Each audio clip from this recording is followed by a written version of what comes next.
Un saludo, estimados maestrantes. Vamos a entrar a la unidad 3, donde vamos a abordar los temas de plan de desarrollo curricular y adaptaciones de accesibilidad, ¿no? Cuando hablamos de educación inclusiva, tenemos que eliminar barreras de todo tipo. Entonces, una de las barreras que frecuentemente encontramos son las barreras de accesibilidad. Las barreras de accesibilidad tienen que ver con los ambientes, es decir, las aulas no pueden estar al lado de los baños, digamos, no pueden estar en el segundo piso, es más, tienen que ser lo más accesibles posibles, tienen que estar bastante iluminadas, los espacios físicos se tienen que adecuar también, inclusive se tienen que adecuar los sistemas de transporte, si es que la unidad educativa tendría transporte, no, tienen que hacerse otras adecuaciones, eliminar las barreras de accesibilidad dentro del centro educativo, las gradas, por ejemplo, podrían tener unas gomitas para anunciarnos que está acabando, es verdad, y que viene el pasillo, aunque no tienen discapacidad visual, la persona con discapacidad intelectual también tiene muchas veces problemas de balance, coordinación y equilibrio, o está unida a parálisis cerebral, la discapacidad intelectual.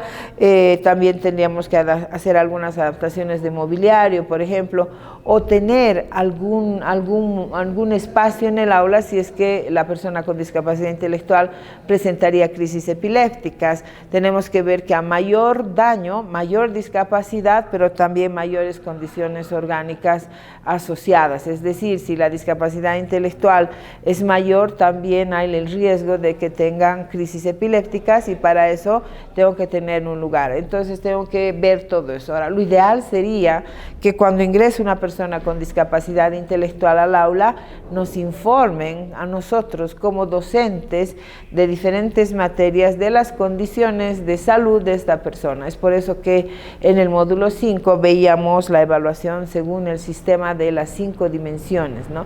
Donde consideramos aspectos familiares, culturales, aspectos sociales, aspectos de salud, aspectos educativos, inclusive aspectos de recreación, de ocio y también aspectos actitudinales, aspectos conductuales, formas de obtener lo que necesitan.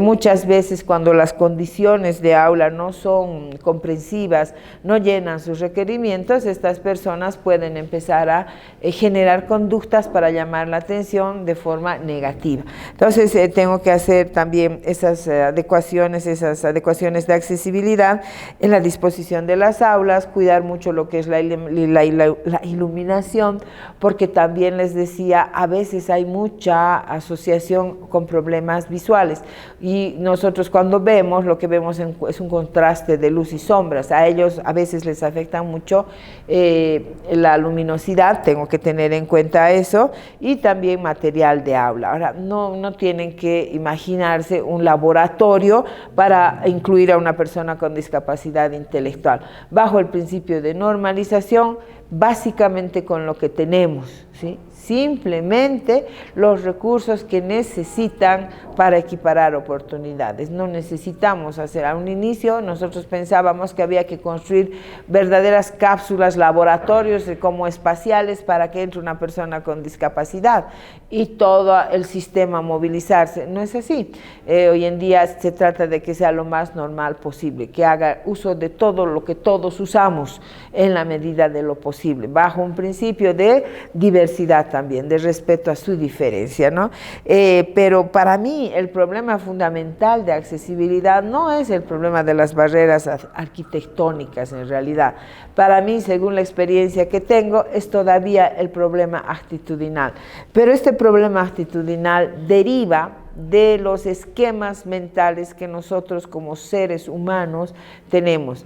Es fundamental que haya una sociedad inclusiva para que la educación sea inclusiva. Y esto no está pasando por el momento, ¿no? Dar bonos, por ejemplo, a la persona con discapacidad ha sido un logro. Lograr la medicación para las personas con discapacidad intelectual que tienen epilepsia ha sido otro logro, ¿verdad? Es una lucha social por la que todavía estamos atravesando. ¿Por qué? Porque los paradigmas sociales de éxito nos muestran que la persona con discapacidad intelectual pues no tiene éxito, que va a fracasar cada día. Y dentro de las discapacidades, la discapacidad intelectual es la que más excluida y más segregada es y la que más abusos puede sufrir. ¿Por qué? Por la condición mental que alcanzan. La persona con discapacidad intelectual leve va a llegar a 11 años de edad mental, va a trabajar, sí, pero en un lugar técnico. La persona con discapacidad intelectual moderada va a llegar a 8 años de edad mental, va a trabajar con supervisión. La persona con discapacidad intelectual severa va a llegar a 5 años de edad mental, va a necesitar un trabajo protegido, y la persona con discapacidad intelectual profunda no va a llegar a nuestras aulas.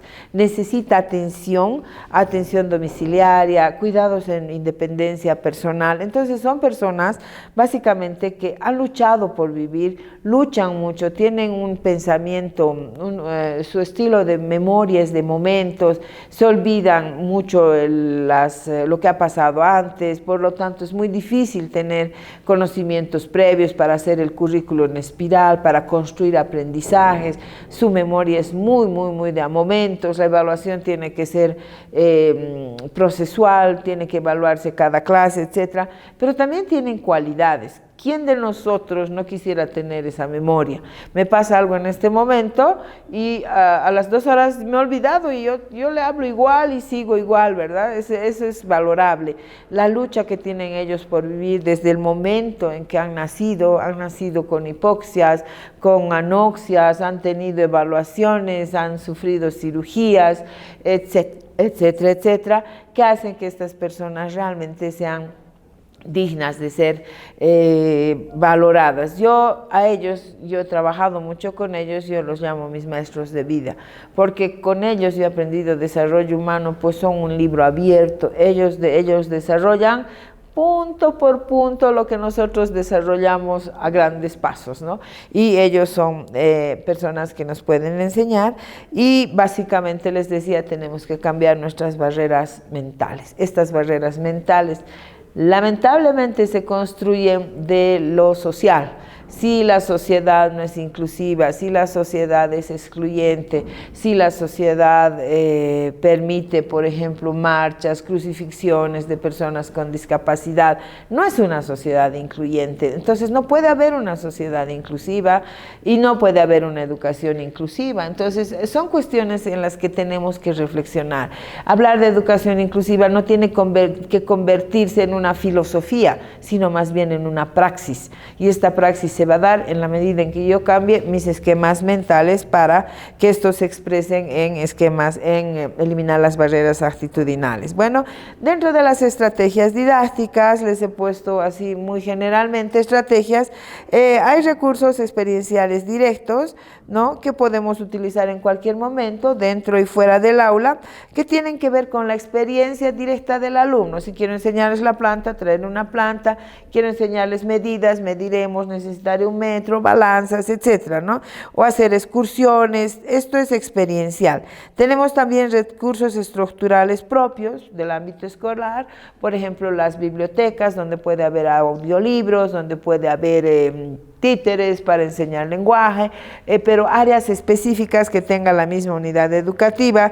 El gimnasio, que puede tener algunas adaptaciones especiales, por ejemplo, la bicicleta estacionaria, o puede tener una pista, mientras otros están haciendo melodías cinéticas, digamos, que la persona con discapacidad intelectual no va a poder, entonces puede estar trotando. Entonces a eso se refieren estos recursos. También tenemos recursos simbólicos, es decir, no reales, que van a aproximar al alumno a la realidad, pero son simbólicos. Por ejemplo, ahí tenemos maquetas, tenemos estatuas, tenemos material impreso también, tenemos sistemas, por ejemplo, aparatos circulatorios donde se ve el corazón, que se pueden ir construyendo. Entonces, básicamente, son esos los recursos, ¿no? Hablamos de recursos experienciales directos, recursos estructurales propios de la unidad y recursos simbólicos. También tenemos recursos tecnológicos. Hoy en día la tecnología nos ayuda muchísimo. Tenemos los audiolibros, los programas del Talk, el Voice, por ejemplo, para transformar cualquier texto en PDF o en Word en voz, que se puede dar como audiolibros. Tenemos una serie de recursos audiovisuales, ¿no? Entonces, inclusive las personas pueden hablar y otro programa va a convertir en Word para las presentaciones, etcétera.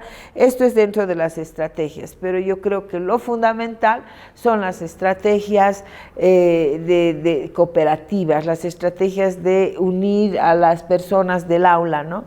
En un currículo flexible, en un currículo abierto, las estrategias de aula van a ser el trabajo cooperativo, el equipo cooperativo sin competencias, los grupos flexibles, las agrupaciones flexibles, los sistemas tutoriales, los trabajos por proyectos, por talleres, y para esto yo voy a ir construyendo los materiales. Para esta tercera semana ustedes tienen, lo que tienen que hacer es hacer una ficha diagnóstica de evaluación del plan de clase que está en la tercera unidad.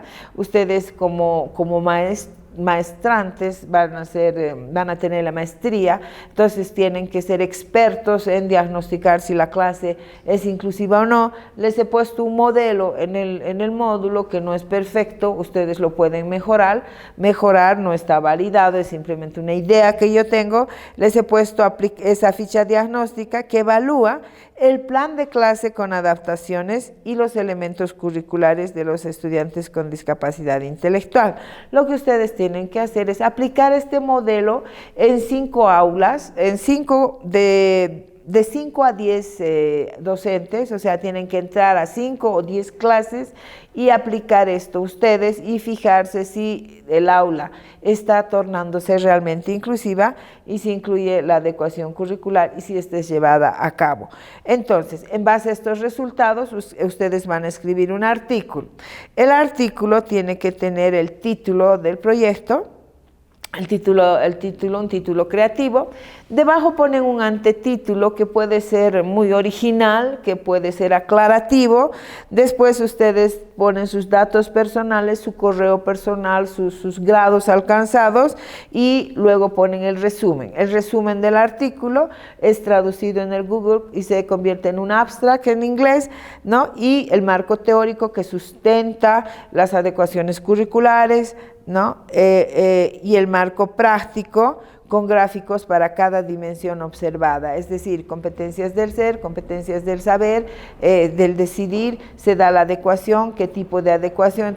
El marco teórico tiene que ser suficiente para respaldar el documento que yo les he dado. Les repito que el documento es perfectible, o sea, no es un documento acabado, ustedes lo pueden mejorar, ¿verdad? Luego, ustedes hacen el análisis estadístico, que puede ser con tablas o tortas, analizan los resultados obtenidos, en base a las dimensiones del instrumento no toman otras y establecen sus conclusiones. Como verán, estamos yendo ya en profundidad, avanzando en profundidad, y esas son las actividades de la semana 3. Nos veríamos en la siguiente semana con la última unidad, que es la unidad 4, donde vamos a abordar estrategias y recursos educativos para la atención en aula con estudiantes que presentan discapacidad intelectual.